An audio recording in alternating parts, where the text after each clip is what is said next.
like this anymore, something to that standpoint, and you'll find 4 bodies when you get here. And a disturbing 911 call leads Jefferson Parish deputies to a home in Harvey where they're investigating an apparent murder-suicide. Good evening, I'm Lee Zurich. And I'm Meg Gatto. Jefferson Parish deputies say they found a mother, father, and their 2 children dead inside of a home. Natasha Robin has new details about the victims. It's just horrific, you know.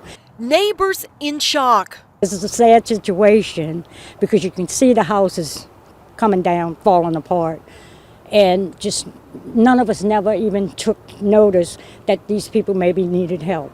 Jefferson Parish deputies made the gruesome discovery inside of this home in the 1100 block of Curtis Street.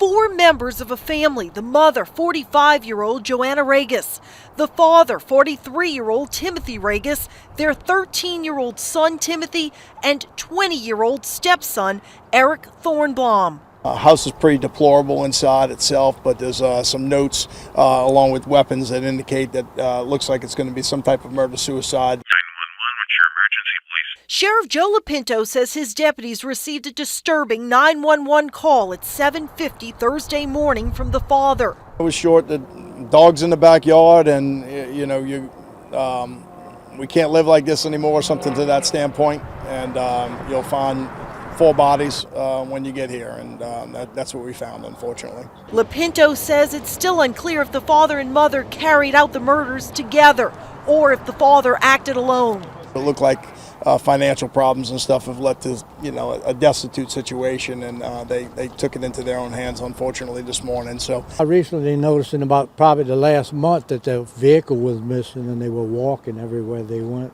Deputies say the mother and father's bodies were found in their bedroom, and their 2 children's bodies were in other parts of the house. While the outside of the home was run down, Lapinto says the inside was even worse. It didn't appear to have electricity, and detectives had to bring in lights to investigate the scene.